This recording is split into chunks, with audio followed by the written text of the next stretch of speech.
আমি আপনাদের এই থানায় গত মে মাসের 9 তারিখ জয়েন করেছি। আমি আমার প্রতিদিনের কাজের হিসাব আমি সেনবাগ মানুষের কাছে প্রতিদিনের দিয়ে দিচ্ছি। যারা আমার সেনবাগ থানার কেন্দ্রের সাথে যুক্ত আছেন, আমি প্রতিদিন আমরা কি করতেছি আমাদের সেনবাগ থানা আপনাদের কাছে আমরা তুলে দিচ্ছি।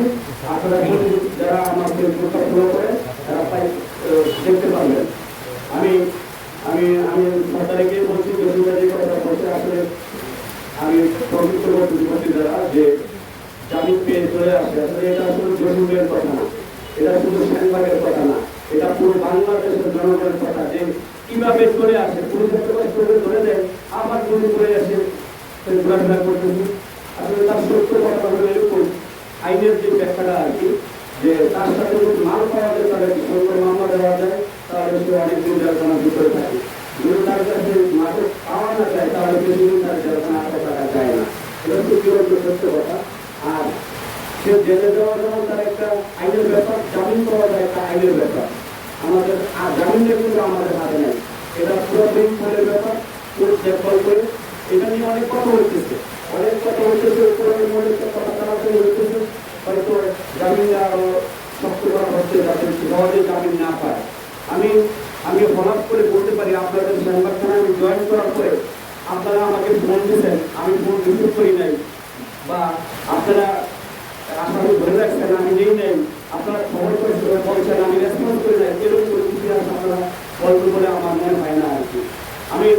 আমি চাচ্ছি যে আপনারা সেনবাগ থেকে মাদকতা নির্মূল হোক। আপনারা আমার সামনে যারা বসে আছেন, আপনারা 9 তারিখের আগে নতুন লোক ছিলেন, বর্তমানে আপনারা নতুন লোক ছিলেন। 9 তারিখের আগে আপনারা নতুন করে এই বিভিন্ন স্পটগুলোর কি অবস্থা ছিল, বর্তমান কি অবস্থা, এটা আপনাদের হাতেই, এটা আমার হাতে। আপনারা জনগণ আমার সামনে কথা, আপনারা সিচুয়েশন অবজার্ভ করেন, আপনারা বোঝেন।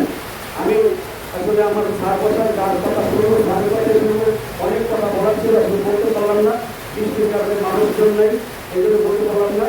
তবে আমি যে কথা বলতে চাই, আমার মূল উৎস, আমার ক্ষমতাটা হইলেন আপনারা।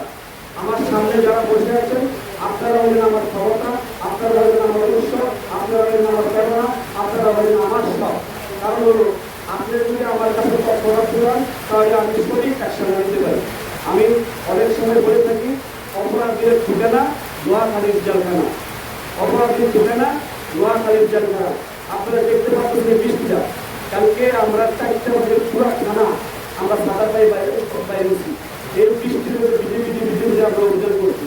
ওখান থেকে থানায় আসছি, থানায় আসার পরে ফেসবুকে একটা ভিডিও করলাম, ওইটা নিয়ে আমি 3 গাড়ি পুলিশ বিভাগে পাঠাই। ওখান থেকে রাত 2টা বাজে ব্যাক করার পরে আর একটা খবর আসে, ওটা হচ্ছে খারাপ খবর। তাহলে দেখলাম যে পুলিশ পাঠাই রেখে যে একটা অবস্থা হয়, আমি নিজে গেছি ওখানে ভোর 5টা পর্যন্ত ছিলাম। আমি চেষ্টা করি আপনারা সেনবাগগুলোকে ভালো রাখতে, প্রথমে পারতেছি জানি না। আমি আপনাদেরকে অনুরোধ করি, আমাদের আজকে সমাবেশটার উদ্দেশ্য এবং লক্ষ্য হলো যাতে মাদকটা নির্মূল হয়। আমাদের রেঞ্জ দিয়ে দিচ্ছেন এটা একটা উপদেষ্টা, যাতে মাদকটা নির্মূল হয়। মাদকটা নির্মূল করতে হলে আগে আমরা হতাশ হওয়া যাবে না, যাক করে যাক, আমার আসক প্রক্রিয়াটা করতে হয়। প্রথমে এক সময় দেখবেন 10টা 12টা মামলা হয়ে গেছে, এক সময় দেখবেন কারো তালিকা পড়ে গেছে। আমি যে আপনারা হতাশ হবেন না, মাদক ব্যবসায়ীদের কোনো আপোষ নাই, আপনারা খবর দেন, আমরা ধরে নিয়ে যাবো, কোর্টে পাঠিয়ে দেবো। আমি যে কথাটা আপনাদেরকে আমি বলতে চাই একটু বলি, যে প্রথম অভিযানটা শুরু করতে হবে ঘর থেকে। প্রথম অভিযানটা শুরু করতে হবে ঘর থেকে। আপনার ঘরের মধ্যে কি হচ্ছে, আমি সাক্ষী, রাতের 3টা বাজে আমাকে ফোন দেয় যে আমার স্বামী মাদকে আমাকে মারতেছে, আমার ছেলে আমাকে মারতেছে, আমার আমার আমার ছেলে তার বাবাকে মারতেছে। তো এই কথাগুলো যাতে শুনতে না হয়, এই জন্য আপনারা যদি না পারেন, আপনার তারা মারার দরকার নেই, সে তো মাদকটা খায় বা মাদকটা কোনো জায়গায় রাখে, আপনারা আমার এই খবরটা দেন যে এই জায়গায় আইনে সব মাদকটা পাবেন। কাজটা আমি করবো, আপনারা করার দরকার নেই, আপনারা আইন হাতে নেওয়ার দরকার নেই, মাইক্রো করার দরকার নেই, আপনারা আমার খবরটা দেন। যদি পরিবারটা সোজা হয়ে যায়, এরপরে যখন বাড়ি সোজা হয়ে গেলে তবে সমাজ সোজা হয়ে গেলে গ্রাম সোজা হয়ে গেলে থানা সোজা হয়ে জেলার পরে বিভাগের পরে দেশ, অটোমেটিকলি একটা দেশ হয়ে যাবে।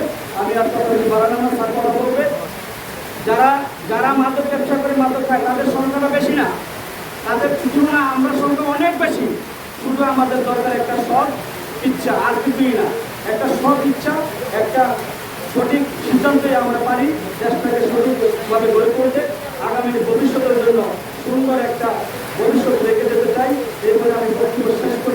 সবাই ভালো থাকেন। আল্লাহ হাফেজ।